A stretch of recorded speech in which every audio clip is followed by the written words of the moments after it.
Semi-final between Damwon Kia and Nongshim Red Force. The first ban will be that Aurelia, that flex for Nongshim. I'm going to put that in inverted commas because I think Gori is much more dangerous on the pick, but he is extraordinarily dangerous on the pick as Diana is going to be banned away. So you just don't even get to play that style as Nongshim anymore with the Diana combos. Not going to be allowed. But remember, do you know what happens if the Diana's banned?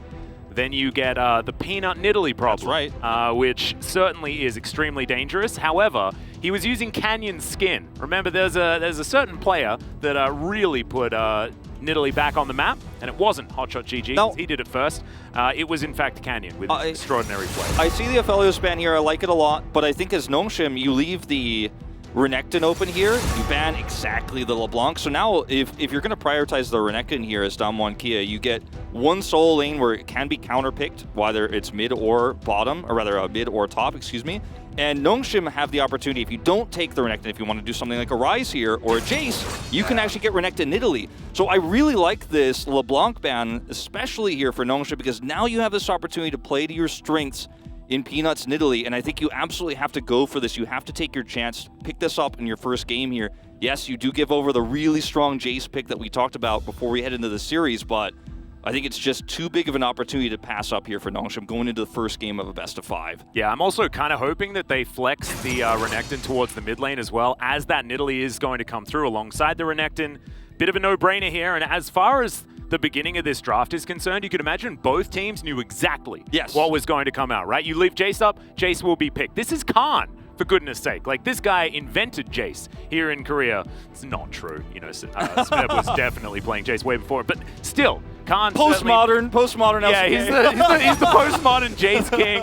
That's absolutely true, as Renekton will finally be locked in. Don't know why they took so long. We knew that that was going to happen. I think they're thinking about different permutations about what happens next year, because now the Ryze is still open, and it's still a very strong pick. You get both of your solo lanes locked up early. The Lucian isn't really a counter pick to the Ryze. You can play well against the Renekton if that does end up getting flexed. So I think that's a really strong pick for Damwon to pick up at this stage. They also want to lock up their jungle, and it will be the Xin Zhao. Yeah, Xin, Varus is sort of coming to mind here. Yeah, Varus, another strong pick here. Yeah, Jace Varus has been very, very strong as a combination as far as setting up around these objectives and landing that poke. And you also have some teamfight potential. We know that when Jace does dive into a teamfight, especially Rich's Jace, he's certainly been more of our teamfighting variety, but certainly can get some work done as the Tryndamere Hover is going to come through for Showmaker. Interesting one. And will be Ziggs that's going to be locked away. So a different poke variant for the bottom lane. Could, of course, be flexed into the mid lane if you would like to, but not likely going to see that. Probably not going to happen, but you know, there's a lot of opportunities now for Damwon Kia to flex around their mid pick. They want to look for counter picks potentially here as the follow-up. We've seen this Kai'Sa rising in popularity again here in Korea. When you do a decent amount of poke, there's always the ability to just go in and execute a single target. When you hit a Nidalee Spear onto someone like a Ziggs, Kai'Sa just ults in, blows up the Ziggs instantly, and you've removed a lot of Damwon Kia's damage. The same could be true of a Jace as well. So it does really empower those spear hits in terms of those late game exchanges. Not to mention the fact that Doc Dom has found some very recent success on the Kai'Sa as well. Has looked pretty good on the pick. Didn't play it a whole lot in the regular season, but looking forward to seeing what he can do here. Trundle removed. Not going to get that, you know, Halo Blades Trundle Ziggs bot lane coming through to be very annoying and oppressive. Do appreciate that ban. I do really like this. You can ban maybe like Trundle Braum or something like that, theoretically, as the Leona is going to get banned. And I was going to talk about this, right? Yeah. Because you can ban Trundle Braum and then pick the Leona, and then you're like, Beryl, what you going to do? And Beryl says, well, neither of us are going to do Leona, so what are you going to do? It's going to be removal of both here. Neither will go through. And if you're Damwon Kia, you're the one who has to ban the Braum potentially here if Nongshim have to take away the Kench, because Kai'Sa Braum can also be a lane that you'd be happy to play. Not amazing into what Damwon Kia has, but blocking that Jace Shock Blast is just too much value, I think, to pass up. I think you do have to take this away. As Damwon Kia, it's just very textbook, very easy. Yep. You can also, with the way that Kai'Sa can work with a Halo Blades build, if they do decide to go for it, you can proc the Braum passive very comfortably as well, and can block some of these melee supports. They banned the Wukong instead. Okay, interesting. Yeah. Definitely one of the, considered to be the kind of solo counter to Jace in a lot of ways. And so They value that higher. Well, this could mean just a lot of poke damage is denied here. And once you lock in the Braum, you still have counter pick for your second soul lane here as Nongshim. So it's a pretty comfortable situation if you're a Noodle fan back at home. Yep. But they will take the Kennen first here. That's a pretty odd choice to leave the support pick for last. Will neutralize the top lane quite nicely. It is going to put Renekton into that mid lane though. So now Showmaker can decide to do whatever the heck he wants, and Ryze certainly fits the bill. Yeah. This is going to be quite dangerous. They needed a lot of AP damage in that mid lane to make sure that you know, the 3 on the top side of the map are going to have that added bit of magic damage. Yeah, this is, you know, pretty easy choice, the Ryze to come through here. I think the other option could have been, if you really wanted to go all in on the poke, the Zoe, but I think you've got enough of it that you don't really need to go down that path because, you know, you're kind of going too all in that direction. I like the consistent damage that Ryze provides as well. Zoe can be a very confusing champion as far as being able to dish out you know, consistent damage. And very vulnerable to Nidalee Spears. Rel will be the choice here. Okay. Not as oppressive in terms of setting up for the bot lane in this scenario with the Ziggs as some of the other picks that you could have had. Also, doesn't synergize extremely well here in terms of setting up for those big magnet storms with ultimates. You can obviously get a lot of value out of Ziggs, maybe set for some Ryze roots, but it's not the most amazing synergy. It's not like Samira level, where you do a ton of damage. It's not like the synergy you can get with Aphelios with that. And we'll see the Nautilus, not the Alistar response here. Alistar, a very common response actually to the Rel in lane, but they just want to have the Nautilus for those team fights. Yeah, Kellen just wanting a little bit more engage. Of course, you can just throw out the anchor whenever it's off cooldown to see whether there's an opportunity, a little less of that all or nothing engage approach, and I don't mind that, especially for a game 1. Allow yourself to have some non-committal CC to start things off. So, those are going to be your drafts.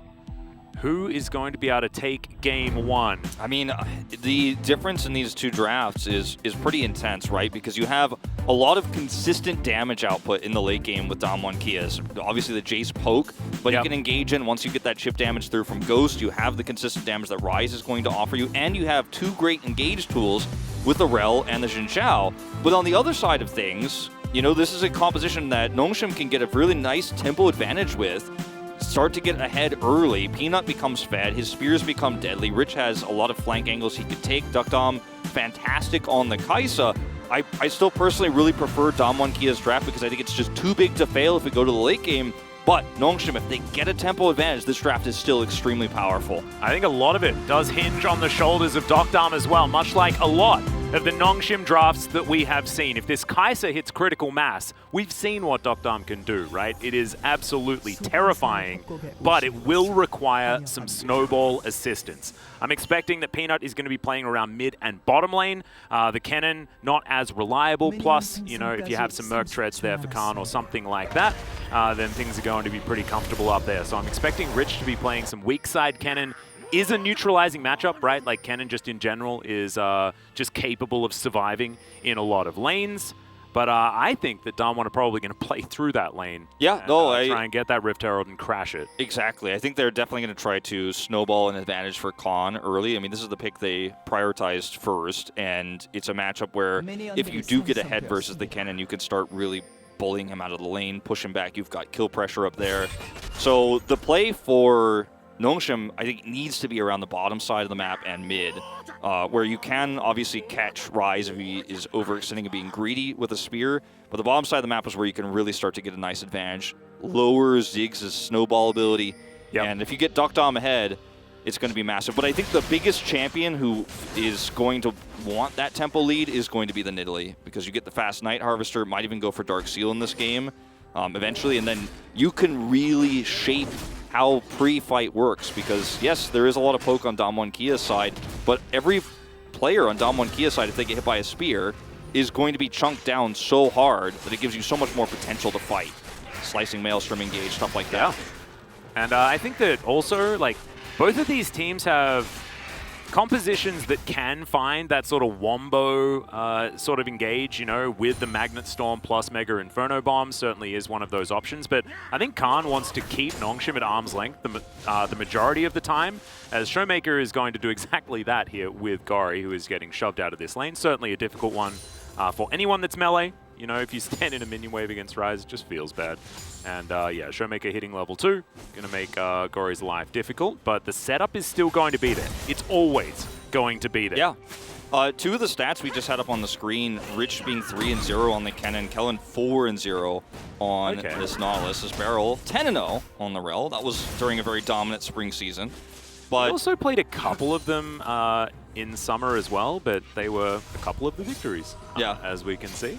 I just wanted to point out that Rich's Kennen, even though he's 100% win rate on it, a lot of those games he has lost lane. A lot of those games he has been behind. Like, it was not about him, so I would argue that even though it's a champion he's historically been good on in the past, it was kind of a liability for Nongshim, a lot of that Afrika series that we did watch. So see how he performs this time around, because he's playing against, we jokingly call it one of the best Jaces in Korea, one of the best postmodern ones in Khan, and it's not going to be an easy start in this matchup. Yeah, he was, Khan is definitely the man that kind of developed the hyper-aggressive Jace play, right? We talk a lot about, the mantle that was picked up by Noguri, but that was set up by Khan back in the Longzhu days. When you see, when you hear the term Korean Jace, usually Khan's face pops into your mind. Yeah.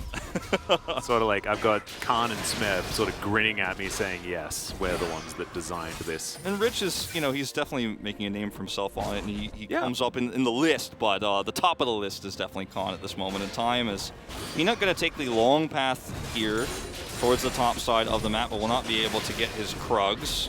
Well, get the remnants of them at least. Yep, going to be able to tidy it up as Peanut over here with Bewitching Nidalee as well, my personal favorite Nidalee skin. Bit of a shout out. As, okay, going to check out what Canyon's doing as he throws down the ward, but this is not really what you want, Peanut, as Wind becomes Lightning, and there's the Shock Blast. A little bit late on the flash, but still gets out to relative safety as Showmaker going to get stunned up there in the mid lane. Throws a Q a little bit wide. Very, very unfortunate that Peanut has to use his flash there. And arguably he could have saved it, but you don't want to take that chance. He does end up getting hit by the Shock Blast, but if you do end up getting caught by that Xin Zhao knockup, you are dead. So yeah, goes over the wall there, or flashes out rather, and does end up escaping, but that means a lot of lost power for this Nidalee that isn't going to be able to get that same sort of tempo leads. Look at this career, 41 games. 80% win rate. Well, now it's might be getting a little bit difficult as he decides to go back in on Rich. There's the teleport from Showmaker, though. Can he interrupt? As Gory wants to try and interrupt. He's not going to be able to. Rich going to be preemptively flashing, but that means that he's just going to get taken down. That's going to be first blood, slide over extension, but great capitalization from Damwon. I'd really like to get a replay of actually what was the lead up to the interrupt attempt there from Gory, because if your game plan is revolving around the fact that you're going to try to interrupt the teleport there from Showmaker, you've got to be on that. You've got to interrupt that. And that's definitely something they discuss, is the perfectly timed Shock Blast here on the teleport, and from Rich gets a little bit of extra damage done there to the cannon, but you've got to stop that teleport from coming through if you want to actually look for that 1v1 in the top side of the map, and he just simply was not on time. Like, I want to see the mid exchange more than anything else, so I'm watching on the mini-map. He's just under turret. It's just too far away. Just simply put, he didn't expect it to come through during this exchange. Not a communication between Gory and Rich, like, make sure you interrupt his teleport. Rich loses his flash here as well. I think might have had his Slice and Dice on cooldown as well. Otherwise, you'd assume walks into the minion wave, Slice, Dice, stun. But maybe just assumed that he'd have enough time, so it could have also been an unforced error here. As we have a look, J6 currently 71.4%. I think a little bit lower than our Varus Jace stats, but I think we have a larger sample size of that one, not entirely sure. Yeah, it's actually pretty decent size now, 7 games. As Nongshim are going to be able to get this break early with the prio they have bot side, which is good news considering that early kill there. Yep. On the top side. Now we've got a minute and a half until the Rift Herald, so Nongshim can set up for that one as well. I do like a bit of that neutral focus to come through, and what I really want now is to see Peanut focus on that mid lane. Yeah. Showmaker had to use his flash in order to lock down that first blood. Exactly. That's the one place where you have a little bit more kill pressure, because you know that there's a guaranteed stun, right, with the Renekton. You have the spear to connect, and there's no flash play for Showmaker in this scenario. Whereas for the rest of Nongshim going into that Rift Herald fight, they've lost 2 critical summoner spells in the flashes for the Kennen and the Nidalee, so that Rift Herald fight is going to be so difficult to pull off. Not to mention that Rich, of course, doesn't have teleport, so won't be able to reposition to look for a slicing maelstrom from a different angle. Oh, and you can see Showmaker knows exactly what's up here. Like, he's playing so defensively, just allowing Gory to hold this wave here. And he sort of has to, right? Yes, he does have control vision, but you get that flash in, you get a pounce over from Peanut, and he hits the spear. Like, I don't know, man. It can all happen so quickly as Nongshim are going to rotate over. Showmaker's fears are going to be realized. Yeah, his position of the wave is so good here, too. Yeah, Gory's really making life hard for Showmaker. This is just really unfortunate for Gory here, because if he was able to get closer, there could have been a flash engage there from Kellen. There was some opportunity there, but as it turns out, Damwon Kia not only get away with this, Showmaker's totally fine. There's no punish play even though Kellen roams, and they have Cryo. I mean, there's a 20 CS lead. It's still worth it entirely for Gory. Yeah. But they have no prio for this. Gory's trying to get in there. Khan's a bit zoned out. Yeah, Rich getting some control of the wave. Spears coming through once again as Shelly is going to go on an excursion. But will then retreat back to this Damwon pit. Really respecting the power of this early game Renekton and how much he's going to be able to do in a 5v5 fight, and they're just not going to pull the trigger to come through and actually group for this one. Their comp is very fragile at this stage, so even though they had a really nice setup in terms of prio there, they're not able to get in first. Well, they might be still going for some sort of fight as the Rift Herald is down very, very low. Now Beryl moving himself into position. Only level 5 as it is going to be the secure on that Rift Herald. Kellen in a bit of trouble. Magnet Storm not actually available. That was Canyon with his ultimate as now Khan dives on forward. Rich throws out the ulti, but it's already the exhaust down on the cannon. Ghost is going to be able to pick up that kill as now the Nautilus is just fed to the wolves and Doctarm pushed completely out of the fight. Peanut, just nothing he can do. So, 3 kills going over to Damwon Kia and nothing in response from Nongshim outside of Shelly. Yeah, Kellen doesn't have his ultimate. He's locked down. He's chain CC'd. Is blown up very early into the fight, and there's just not much you could do as Nongshim when you're trying to turn like that outside of the Slicing Maelstrom, which we did see, and they were almost able to pick Khan, but he just barely survives. As a positioning here, you're locked between, a Rift Herald and a hard place here, unfortunately, as Nongshim. Yeah. Or rather, I misspoke and said Kellen. It was, of course, the pickoff there onto Renekton. As Kellen is unable to do anything with his ultimate regardless, though, as he's only level 5. And if he could maybe set up, if he could ult there and they could collapse in, then the cannon comes through. It's a totally different story, but, at the stage of the game, you're level 5 as the support. Not going to happen. Chain CC was good onto Gory.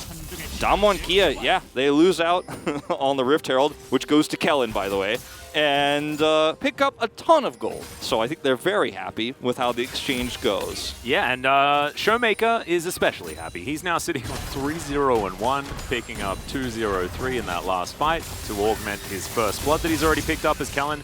Going to come through for a gank. A couple of marks of the Storm are here, so the stun is going to come down. Great Dredge Line is going to land here as Khan looks to try and turn it around, but that ain't happening. Rich picks up the first kill for Nongshim of this semifinal series. There he goes. Finally is able to make something happen. Kellen has been so aggressive on the map. Has been looking for picks this entire time because this team comp does have such great power in the early game with its CC if you can land it.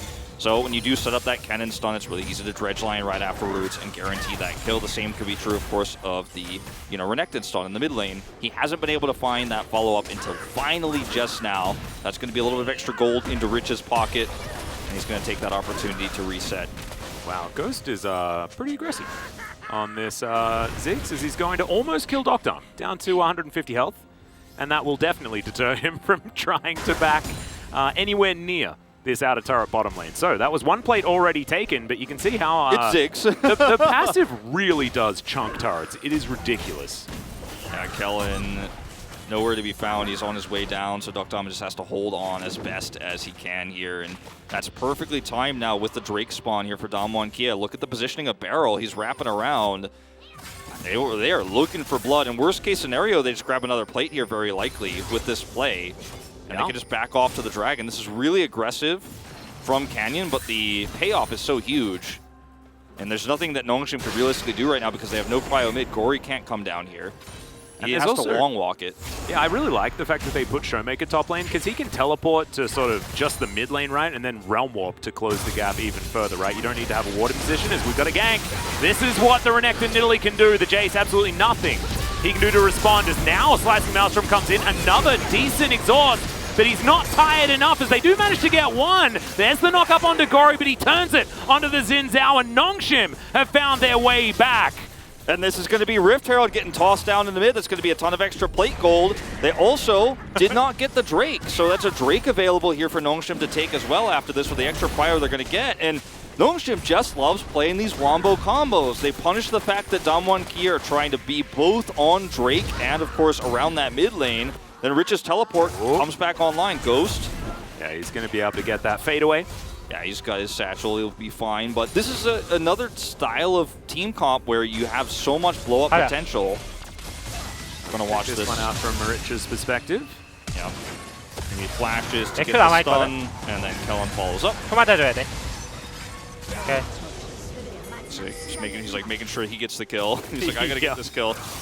And then Peanut's lurking here. Canyon goes in, but the slice and dice, as you mentioned, is just so easy to close the gap.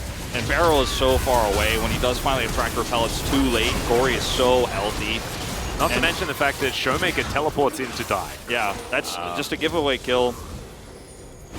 And that's a free Rift Herald drop. Kellen's got it, and Nongshim now looking to take this Drake we were talking about. Well, in goes Canyon. He's going to try and steal it, and he does so. Now the knock up onto Gory. He gets himself towards the backline as now Kellen is trying to get that re-engage, but Doctom dives forward, immediately gets CC'd as Canyon. He's looking for him. Can he find the audacious charges? No. Slips into the brush. No vision available for Damwon Kia as Khan. Can he find the shock blast? And the answer is yes. Doctom was peeking out, and unfortunately there was a Jace there as Damwon Kia, once again, as the group up occurs, if they can get on their own terms, they're able to win the team fight. They also just Nongshim didn't have the ults they needed for that team fight. Slicing Maelstrom is just now coming back up. You don't have Dominus as Renekton there.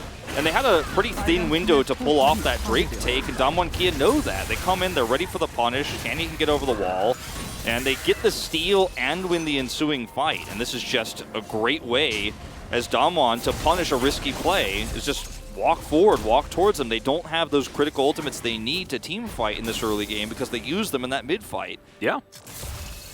And it was only 2 plates taken by Shelly, whereas you saw that Ghost was able to get 3 there on the bottom side, so things working out okay despite Damwon not being able to pick up that Herald. As this was just a very self-assured play here by Canyon. Doctom's not here, and you just, I mean, it's so easy to engage onto this when you know there's no punish play. And Doctom lives for a really long time here, but obviously they're completely outnumbered. He walks left into this brush, but he doesn't know Khan is here, so no harm, no foul there on that one, but Khan just predicting what was going on. Canyon's like, yep. Like, yeah. I think I know. Boom. No comment. 이거 미드 밀래? Let's go mid. You want to push mid? I like that. Right, Well, Rich. Oh dear. Okay, Wind becomes lightning. Not going to come through. Shirley going to pop down though, as Rich is going to take this as his opportunity to leave. And Canyon's just going to join Khan up here. They should be able to wipe this turret off the face of the map pretty comfortably. Favor is being returned on the bottom side here for Nongshim though. Let's see how far they're going to be able to get. But it's a little bit slower, and this inner turret is exactly where Damwon Kia's eyes are. As Shirley, this is her opportunity to get a little bit more value in this game. There's nobody here to defend this. Rich is just going to concede it. Yeah, so quickly. This might be another charge. Yeah, I think it will be. They don't have any range damage here. I mean, outside of Rich, and he does deny it. Yeah, is denied. So thankfully, if you poke her eye while she's darting on forward at that low health, you get the aura. You're still right. She's still charged. She just didn't hit her target. Yes, exactly. And that turret was likely going to regen a whole bunch of health as well, because pretty difficult to get a push that deep. Yeah, it's 16 minutes into the game, but I mean, this is the Damwon Kia starting to pick up so much extra gold, though. Getting that inner turret versus, you know, the damage we saw mid. Showmaker spots out the problem. Now trying to return it as well, as the Everfrost is going to land. Doctom in a lot of trouble as there's a Realm Warp. Doctom, oh no, he has no way of getting out. No, does find the ulti. That was beautifully done. However, meant nothing in the end as Wind did become lightning and Canyon picked up the kill. So, I mean, he's so fed in this game, Showmaker is. You just blow up instantly.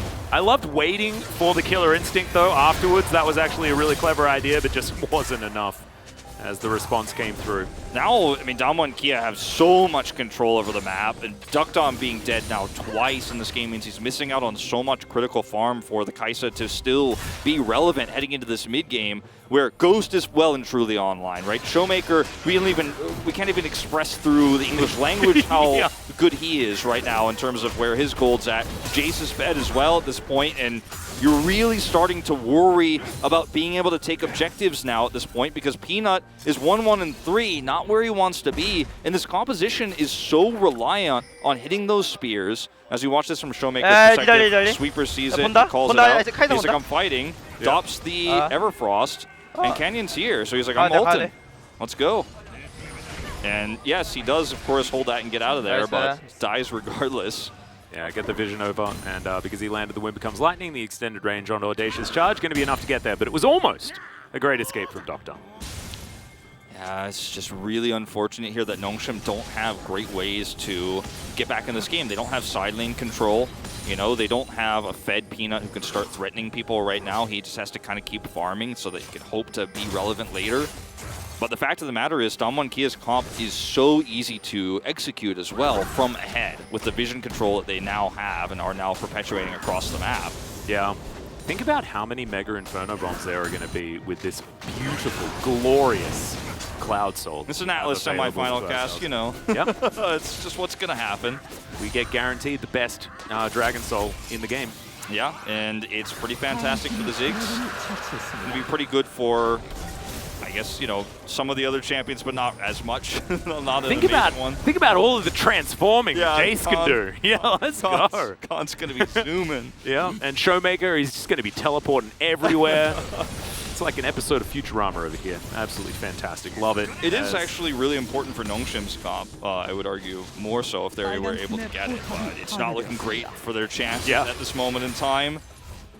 I gotta say, you know, this game looked very good for Nongshim at times, but it was always when Damwon Kia had overextended and they had a game plan, they looked for the combo. And it's crazy how much Nongshim have really leaned into this style so hard here in playoffs. Instead of just trying to play the standard macro game or just going all in on Duckdom playing as Aphelios or playing more scaling comps, they're so reliant, even without the Diana, on Kennen engages. Nidalee, you know, coming in with Renekton, you get the stun chain together, you do a bunch of blow-up damage, you kill a single target, and I think that identity is just so transparent, and Damwon Kia are getting more control over the map. They're playing a comp that, yes, if you lose a few fights, you can fall behind, but they're trading up in these fights now.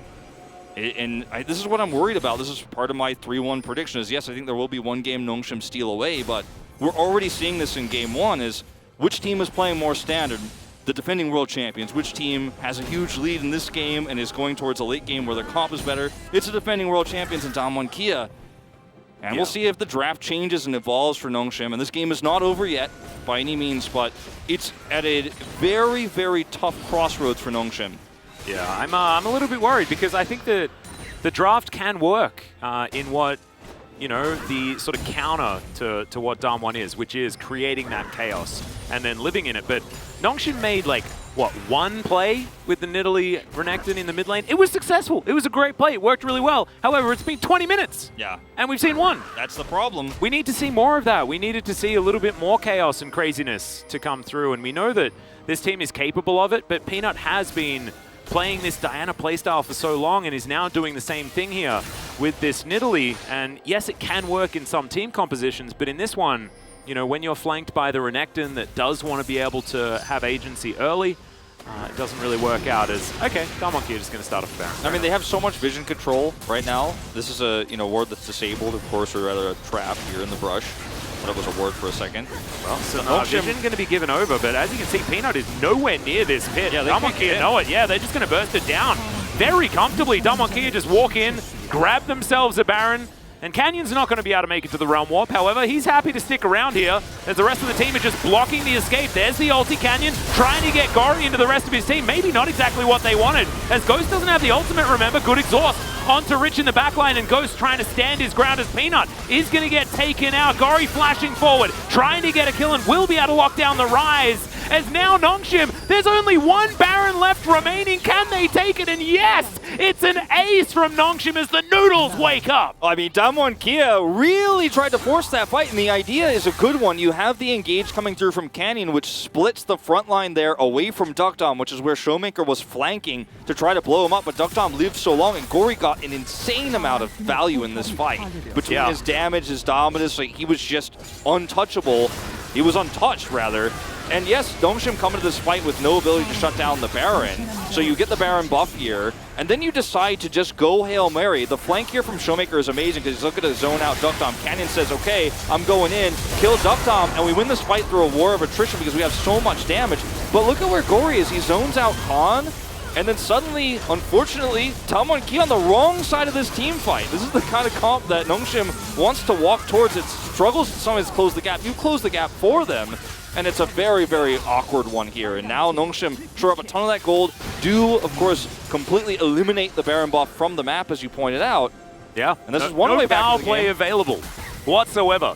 As that was exactly what Nongshim needed. It's not going to get them a gold lead just yet, but they're only 2,000 behind, and at 23 minutes, that is not the worst, but we still need to see more of these plays as Khan taking so much damage here from Rich. Yeah, you've got to be so careful, Chase. You're still very fragile. He actually went for Ghostblade this game, so he is really just trying to zoom around the map and get that poke damage done, threaten anybody who's trying to clear wards, control that vision. Also going to be a death cap second from Rich as well, and I respect it. As in goes Canyon. Finds a bit of a knock-up onto Rich as Mega Inferno Bomb just to soften up the members of Nongshim. Can Peanut get enough heals down is the question, and it looks like they're not going to be able to save this inner turret. Gari thinking about heading forward for a bit of a flank, but there's no Duckdom there. He's on the top side of the map as Showmaker is taking an inner in the mid lane, and it's as if Damwon Kia do have the Baron because they've now taken 2 inner turrets. Can we bring up the Baron power play? Even though they don't have the buff, maybe it's still working out like that because now it's 2 inner turrets and a Drake. That Damwon Kia are taking. Their lead and their composition still stands, despite the fact that Nongshim did kill the entire team. They also got a lot of gold themselves because it was a very close fight. You know, 3 for 5 there. And so as a result, you can still push with the advantages you have to grab those inner turrets and then take the Drake that comes with it. So now Damwon Kia on that Cloud Soul point. And this is going to be amazing for a Jace who's already got the Ghost Blade, already is going to be very, very deadly, and we could see a lot more flanks when that, you know, extra speed comes through for the Jace, but Showmaker is the problem. He also has a Banshee's Veil now. He's going to be so difficult to pick off. If he, you know, gets hit by a spear, he's not going to worry about it. You know, that's just part of what this build does. So you want to pop that with anything you can if you can, but if you're trying to focus Showmaker in these fights, you're going to have a really hard time because he can, of course, engage into the fight late. He can flank. Yeah. He's not going to be at the front. I'd also like to see Canyon throw a few less crocodiles into his team, which is what he did before that ace happened. Of course, if you can perma-CC the Renekton and then take him down in an instant, then sure. But that time around, it didn't quite work. And without Ghost having his ultimate available, it did make things a little bit more difficult. There's certainly some options here for Damwon to improve. I think they definitely thought that they miscalculated that they could blow up Duckdom instantly with that Realm Warp flank, and if they do, then it was very close. I think it was like 1 Q from Showmaker went a little bit wide, and that allowed the Killer Instinct to come through by that little bit of extra space. Exactly. He got the shield and then, you know, was able to survive a little bit longer. He's got a Wit's End in this build, so he's, you know, starting to be able to tank a little bit more of that damage when he does decide to press the R button, so living a little bit longer. And Damwon Kia, you know, they're still in firm control of this game. There's been a few hiccups, right? And there's been a few moments here for Nongshim where they actually get to have that crazy, chaotic fight you were talking about. And they still have one more opportunity in this game to take that fight either at the next Baron, which I think is probably unlikely that we'll see Damwon Kia try to take a risky fight for, but more likely on the Cloud Soul, where Rich will have that death cap online, hopefully.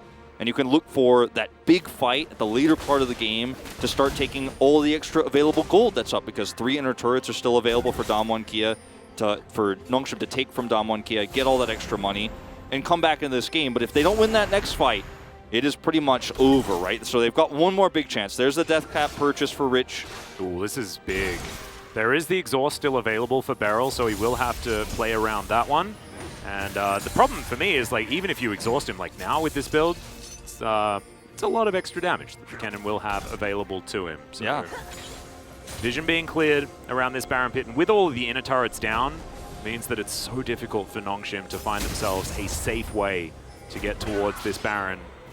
There's Canyon, Beryl, and Khan just walking around as the goon squad here, just making sure that Nongshim abide by the rules, and the rules state that you're not allowed anywhere near the Baron pit, according to Damwon Kia. Yeah, that's the one thing that they don't want Nongshim to have is control of the Baron pit, where Damwon Kia have to be the ones walking towards them through a choke point that Kennen can control. And that's the LCK Kennen pit, where we do see a lot of teams just walk into Kennen ults, including Rich on the Kennen, and actually give away free team fights. And when you do have Baron control as Nongshim, you can force fights like that, and Damwon Kia just want to group up around it, put some control wards up, prevent Nongshim from ever being able to get into that checkmate scenario there.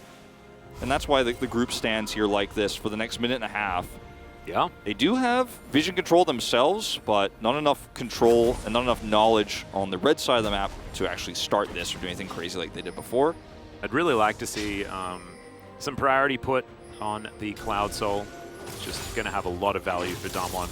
Really adds to their engage potential, and that's why the Rel was picked, right? Because otherwise this composition does lack a bit of engage, as now Peanut going to dash over the wall, finds Beryl. Well, who's found who, I guess is the question, as he's just in there sweeping out some wards. Beryl, you know, this could be a Beryl moment if he's alone. Lightning comes forward as Khan finds a Shock Blast, gets the ult out of Canyon. Peanut's going to hop himself away. They really just want to poke Nongshim down and then start a Baron. Peanut, yeah, teleport is available for Rich, though, so he can try and get in from a flank. Peanut going to look to try and steal this one away, and Damwon, they do not want to risk a flip. Yeah, I mean, just back off. They don't even have to try to do this. They do back away, but that was extremely risky what Canyon did there. Did have to pop his ultimate. Beryl, I was also very concerned that he was going to go in there alone to try to clear some vision, because that has been the demise of Beryl a lot in the second half here of 2021, is trying to greedily clear vision, then ending up getting caught. But really, really risky scenario there for Damwon Kia, but they do end up escaping and backing out. Rich did teleport, in fact, as well, so that's actually huge because he's no longer going to be able to flank with that. Yeah, I was about to mention, like, it's like they did that entire bait play just in order to get that teleport, but it also loses them priority on this dragon. Of course, giving up one Cloud Drake is not going to mean too much, but Damwon Kia now don't have that to help augment their win conditions. Exactly. They're going to focus once again around this Baron. They still need to clear out a lot of vision now, though, as certainly didn't quite work out as far as retaining that tempo control that Damwon Kia have had all game long.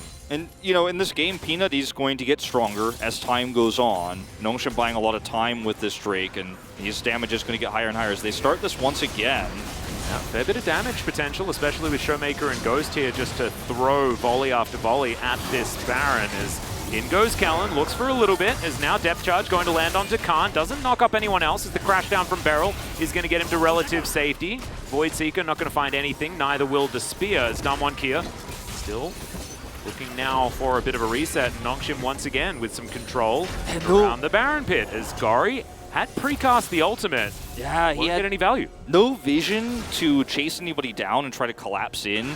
As Nongshim, if you use any more ultimates in this exchange, you can't win the follow-up where Damwon Kia just reset and walk right back towards the Baron, which is very likely to happen here. So they don't actually commit in, they don't look for a fight, but now you've lost your other teleport because Gori had to teleport in. So both of these Baron starts for Damwon Kia remove a teleport from the map, which removes a lot of side lane pressure. And they're just going to start this once again, like I said. And this is Void Staff spike as well from Showmaker, so he just completed his 4th item. This is a very dangerous rise. Rich, His Banshees right now is Rich, looking for a potential flank play. As you can see, Damwon Kia somewhat grouped up as in goes Peanut, but not able to steal away the Baron. That was a decent 50-50, but just not able to be won by Nongshim, as now they're looking to try and corral. The flash forward from Kellen as Peanut has to go golden preemptively, and now he's flashing out of the pit. There's the Mega Inferno Bomb, but Gori, he's got himself the Sterix. Canyon fails to flash to get over the wall. Meanwhile, the bottom fight is going as well, and Rich is going to go golden. Damwon Kia, they want no more of this, and they'll back away with 4 Barons intact. 4 Barons intact, much better than the last one, but yes. In this case, Rich just he's not able to get anything done on the flank. If he actually is able to get in and use a Slicing Maelstrom, this fight looks completely different, but he's unable to do so and holds onto it for so long. He doesn't have stopwatch, so he's so reluctant to go in. As Peanut just looks for the steal attempt here, gets out smoked by Canyon. And then look at Rich's positioning here on the bottom side of the fight. He's trying to control that choke point we've talked about so much because he has flash. He can flash over the wall and go in, but Damwon Kia never give him the opportunity. So by the time that he actually uses the Slicing Maelstrom here, most of Nongshim is zoned out enough to where Damwon and Kia get the exit. They're able to get out of here. The Slicing Maelstrom is gone before they get through this choke point we've been talking about so much. And they get out of dodge with only losing one player. Extremely calculated macro plays here from Damwon and Kia. 3 Baron attempts, the third one they know. There could be no flank teleports. They hit that big power spike with the Void Staff you were talking about. Brilliant play here from Damwon and Kia. It looks kind of cheesy, it looks kind of aggressive, but it's really smart. In the end, I think it's still a 50-50 though. So, yes, they won it, but is that like, I don't know. It always feels a little bit worrying when you see the 50-50s elected for. However, a lot of people have told me that the LPL is the best region in the world, and they do that a lot. So I guess maybe we're just improving here in the LCK. As Damwon Kia now trying to get this push working out on the bottom side. Showmaker does have his Realm Warp available, so he can turn up at a moment's notice. And here is the poke available. The siege from Damwon Kia is terrifying. We haven't really seen it so much in this game, but now will be on full demonstration. Spears to come through, and Peanut lands one onto Canyon. Great dredge line as well from Kellen, who immediately has to break a stopwatch. Mega Inferno Bomb, and Kellen is just obliterated.